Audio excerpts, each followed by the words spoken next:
कैसे हो? सब बढ़िया होंगे। मैं भी बहुत मस्त हूँ, आप भी बहुत मस्त है। चलते हैं अपन अपने द्विघात बहुपद में आगे। तो द्विघात बहुपद में मैंने आपको सर्वसमीकरण से सवाल करवा दिए थे। कौन से सवाल करवा दिए थे? x की घात 2 और -3 अपने, और x की घात 2 और -15, x की घात 2 -4 वगैरह अपने कर लिए थे। अब इससे आगे, तो इससे आगे अपन ने क्या पढ़ा था? जैसे मान लो अपन बात करें x की घात 2 और -3 की, तो ये सवाल कैसे होंगे? सर्वसमीकरण से। कैसे होंगे? सर्वसमीकरण से। और ये अपनों ने कर भी लिए थे, ठीक है। अब थोड़ा सा आगे, जैसे मान लो सवाल आ गया x की घात 2 और -4x, या फिर 4x की घात 2 और -8x, इसको कैसे निपटाएंगे भैया? तो इसको निपटाने का तरीके अपने पास है, और ये तरीका है गुणनखंड। कौन सा तरीका है? गुणनखंड। सर्वसमीकरण से नहीं हो सकता है, ठीक है, इसलिए अपन क्या करेंगे? याद रखना x की घात 2 -3 आपका जो सवाल है वो हमेशा किससे होगा? सर्वसमीकरण से ही होगा। और एक तरीका और है, गुणनखंड सा भी होता है वो, अगर आप करोगे गुणनखंड तो उससे भी हो जाएगा, लेकिन मैं क्या बता रहा हूँ, सरल सरल तरीके जिससे आपको आसानी से समझ में आए, ठीक है। तो आगे चलते हैं। सवाल आपका देखो, x की घात 2 4x की घात 2 -8x मान लो आ गया, और बोला है शून्यांक क्या होंगे? क्या बोल रहा है वो? शून्यांक ज्ञात कीजिए। मेरी राइटिंग थोड़ी ऐसी है, कॉम्प्रोमाइज थोड़ा सा करना, ठीक है। तो सवाल है x की घात 2 4 की घात 2 4x की घात 2 -8x, इसको कैसे हल करेंगे? तो इसको हल करने के तरीके अपन सीखेंगे। बड़े आसान तरीके हैं। देखो, आपको क्या करना है, इस 4 को ऐसा ऐसा लिख लेना है। क्या कर लेना है? 4 को ऐसा का ऐसा, और जो x है इसका फैक्टर करेंगे, यानी x को तोड़ेंगे। मैं बात करूं x की घात 2 की, तो इसको क्या मैं ऐसा लिख सकता हूं? लिख सकता हूं क्या? ये मामला समझ में आपको नहीं आएगा। थोड़ा सा मामला चेंज करते हैं। जैसे मान लो 4 की घात 2 तो कितना आता है भैया? तो आप बोलोगे सर 16 आता है। 4 की घात 2 में 16 होता है। 16 आया कैसे? कैसे लिया है 16? तो आपका एक सूत्र भी होता है, घातांक सूत्र। तो उसमें क्या बोलता है? अगर घात हो तो कैसे हल होता है? तो क्या करना है, इसको घात है 2 तो 2 बार इसको लिख लेंगे, यानी कितना हो जाएगा ये? 16।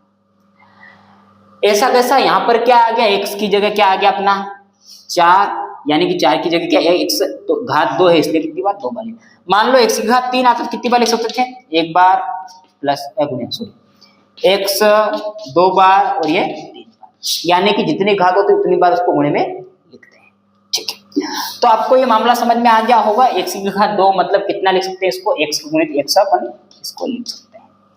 फिर ये माइनस। अब आपको 8 को तोड़ना है। किसको तोड़ना है? 8 को ऐसा तोड़ना है ताकि वो क्या निकल जाए? कॉमन निकल जाए। जैसे 8 को मैं क्या ऐसा लिख सकता हूं? 4x गुणित 2, आराम से लिख सकता हूं, क्योंकि 4 दूनी कितना हो जाएगा? 8x, ऐसा का यहां से उठा के फेंक देंगे, यानी कि उठा के निकाल लेंगे, यानी कि x को कॉमन, 4x को कॉमन निकाल लेंगे। तो 4x कॉमन आ गया, अंदर कौन बचा? ये ब्रैकेट, और ये x, ये माइनस, और ये क्या बचा? 2। आपका आंसर आ चुका है। शून्यांक रख दो, मामला फिट हो जाएगा। जैसे मान लो शून्यांक रखने पर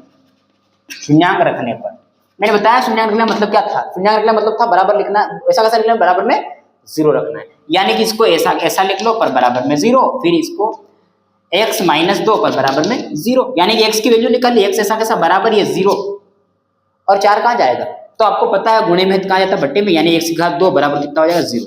आपका आंसर आ चुका है।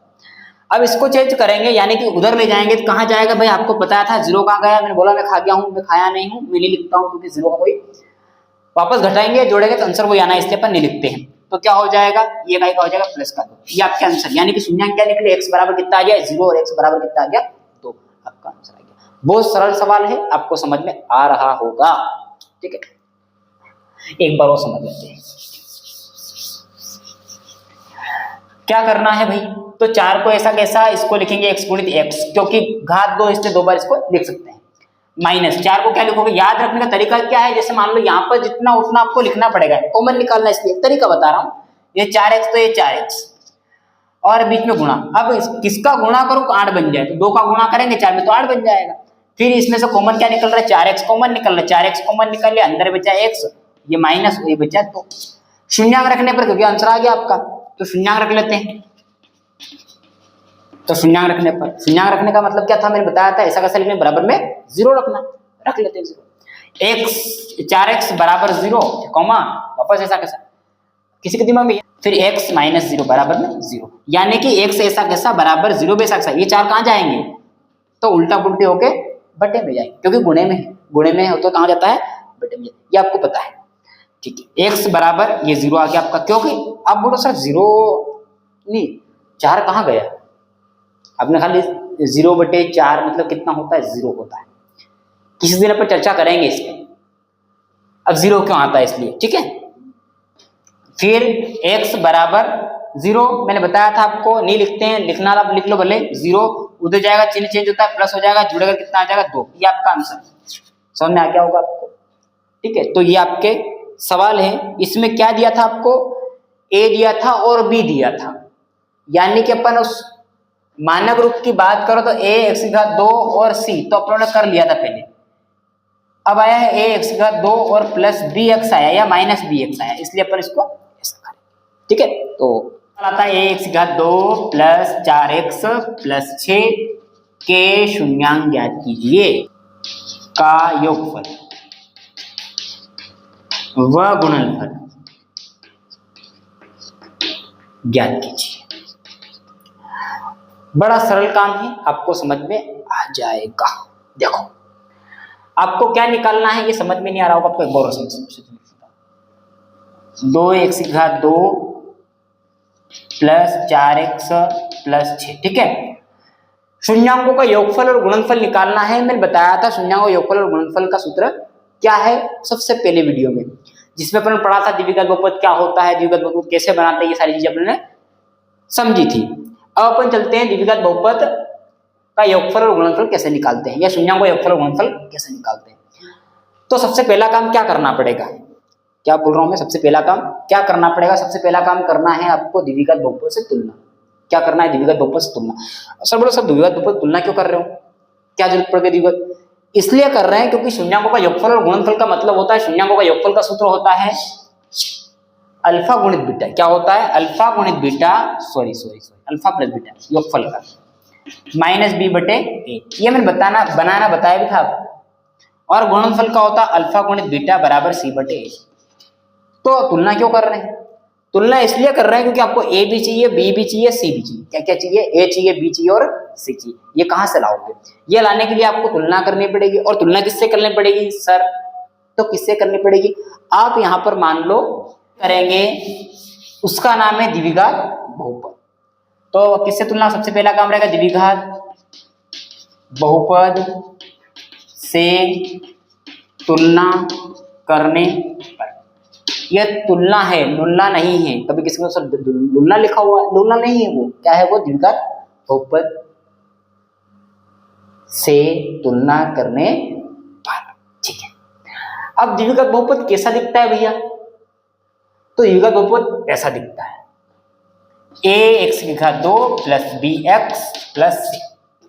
सर मैं तो भूल जाऊंगा इसको, मैं इसको तो याद होगा नहीं, आप भूल जाओगे, आपको याद नहीं रहेगा, तो फिर नया तरीका ढूंढते हैं। और नया तरीका क्या है भैया, कुछ नहीं करना है, इसको मान लेना a, तो ये हो गया a, ये x2 तो ये x2, ये प्लस तो ये प्लस, ये अपना b है तो ये अपना b है, ये अपना x तो ये अपना x, ये अपना प्लस है तो प्लस, इसको क्या मान लेना है c। द्विघात बहुपद बनके तैयार हो गया। समझ में आ गया, क्या करना है, इसको a, इसको b और इसको c मान लेना है, द्विघात बहुपद बन जाएगा। अब यहां पर a की जगह कितना है, a है, लेकिन वहां पर a की जगह कितना होता है 4, यहां पर b है, वहां पर कितना है 4, यहां पर c है, यहां पर कितना है 6। यानी कि अगर मैं बात करूं इसमें a b c कौन कौन है, तुलना करेंगे तो यहां पर a होता है, यहां पर b होता है, यहां पर c होता है। तो क्या इसमें भी ऐसा होता है, अब बताओ, सॉरी इसको ऐसा लिख लेते हैं, 2x प्लस 6x2 प्लस 8, इसमें a b c कौन है। आप बोलोगे सर a ये है, b ये है और c ये है, नहीं, तो a कहाँ रहता है, b कहाँ रहता है, c कहाँ रहता है।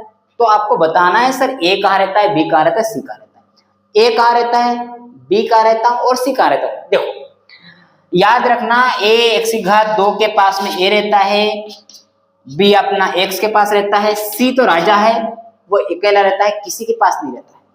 समझ में आ रहा होगा। तो a किसके पास होगा, x की घात 2 के पास होगा, b किसके पास होगा, x के पास होगा, और c अपना बिंदास अकेला है। तो आप बताओ यहाँ पर a कौन है, b कौन है? सॉरी मैं आपको बता रहा हूँ उदाहरण के लिए, सवाल अपना वही है पर उसको करेंगे, पर ABC का बता रहे हैं कहाँ का। इसमें बताओ a कितना है, क्या बोल रहा हूँ मैं, इसमें a कितना है बताओ। आपको पता होना चाहिए a कहाँ रहता है। तो a कहाँ था, x की घात 2 के पास में a रहता है, x के पास में b रहता है, और c तो राजा है, मतलब वो हमेशा अकेला रहता है, उसके पास x वेक्स नहीं होता है। x होता जरूर लेकिन बताता नहीं, मैंने बताया था उसकी घात 0 मतलब वो 1 होता है। यानी कि x की घात 2 के पास में कौन, a रहेगा, x के पास में b रहेगा, और c अपना अकेला रहेगा। ठीक है, क्या इसमें ये है, जैसे मैं बोलूं इसमें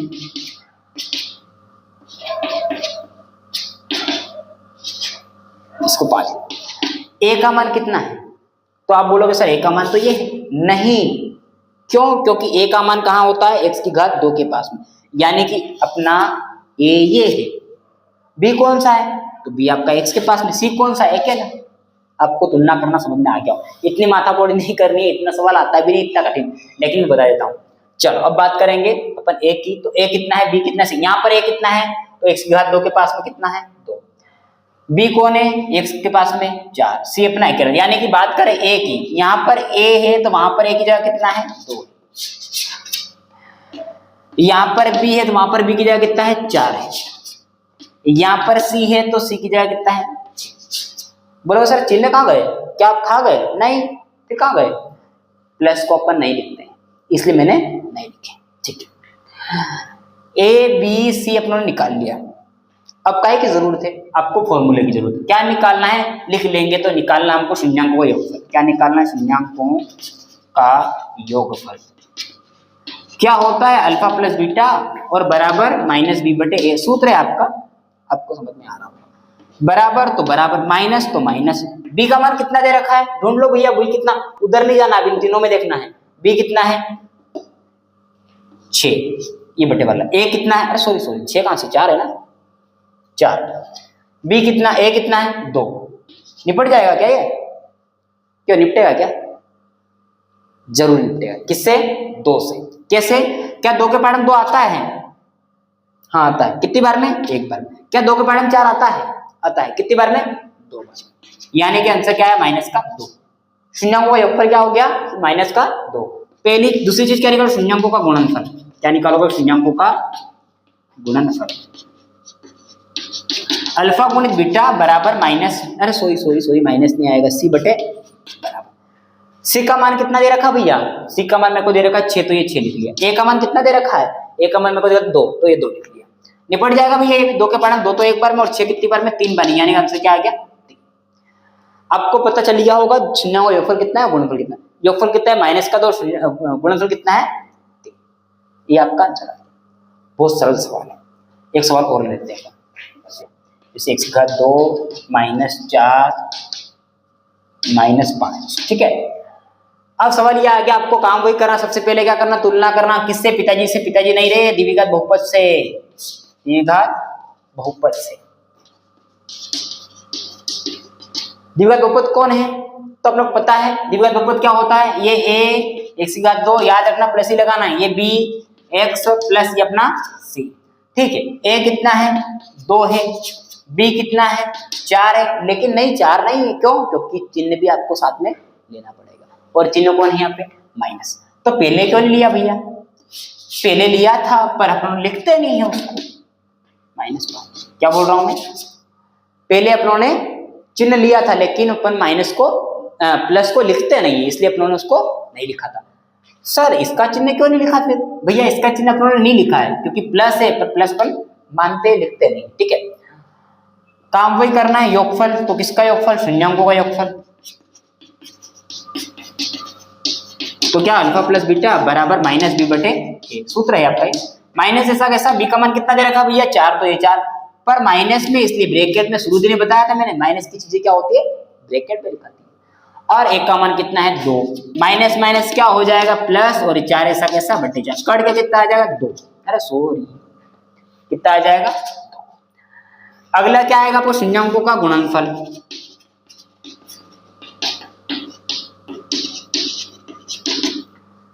शून्य का गुणनफल क्या होता है? अल्फा गुणित बीटा। क्या होता है? अल्फा गुणित बीटा बराबर सी बटा। अब सी का मान कितना दे रखा भैया? माइनस का 5, ये माइनस का 5 बटे ए का मान कितना दिया है? 2। तो ये क्या कटेगा? हाँ कट जाएगा।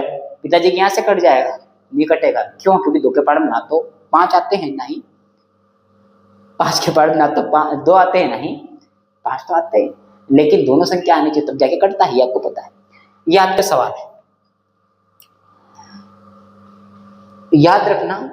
ये मैं सवाल करा रहा हूं, ये पेपर में 100% आएंगे। और अब आप बोलोगे सर इतना बड़ा सवाल करेंगे क्या 2 नंबर के लिए? नहीं, अगर आपको शॉर्ट में बताना हो, ये सवाल आ गया 1 नंबर ऑब्जेक्टिव में कि अल्फा प्लस बीटा व अल्फा गुणित बीटा का मान क्या होगा, ऐसा सवाल आ जाए तो अब तरीके अपन क्या कर, पूरा नहीं करना है। अगर 1 नंबर पूरा नहीं करना, डायरेक्ट करना है। क्या? अगर योगफल की बात करें, किसकी बात करें? योगफल की। तो किसको उठाना है? तो बीच वालों को उठा लेना है। और बीच वालों किसको? दोस्तों को। क्या? बीच वाले दोस्तों को नहीं उठाना, इधर वाले दोस्त को उठाना है। तो इधर बीच में कौन है? 4 है, तो ये 4 को उठा लिया, बटे लगा। फिर किसको उठाना? तो पहले वाले को, ये उठा लिया, और सरकारी माइनस लगा देना है योगफल के लिए। तो दोनों कट जाएंगे, यानी कितना आ जाएगा? 2 आपका आंसर आ जाएगा, अगर ऑब्जेक्टिव में आए तो। अगर आपको पूछता है गुणनफल, गुणनफल पूछता है क्या करोगे? सी को उठाओगे और ए को उठाओगे, यानी कि सबसे लास्ट वाला और सबसे पहले वाला। आंसर आ गया आपका, डायरेक्ट करोगे। ठीक है, एक सवाल और देखते हैं। x का 3x प्लस 4x प्लस 5। ठीक है, अगर इसकी मैं बात करें अल्फा गुणित बीटा का मान क्या होगा? किसको उठाओगे? अल्फा गुणित बीटा के लिए। अल्फा गुणित बीटा के लिए या फिर गुणनफल के लिए इसको उठाना है। गुणनफल के लिए लास्ट और पहला, यानी कि 5/3 आपका आंसर आ गया। गुणनफल की बात, योगफल की बात करें किसको? बीच वाले को और फर्स्ट वाले को। बीच में क्या है? 4 और फर्स्ट में क्या जाए, लेकिन आपका आंसर नहीं आया है, सरकारी माइनस लगाओगे तब जाके इसका आंसर आएगा। ठीक है, आज के लिए बहुत है, आगे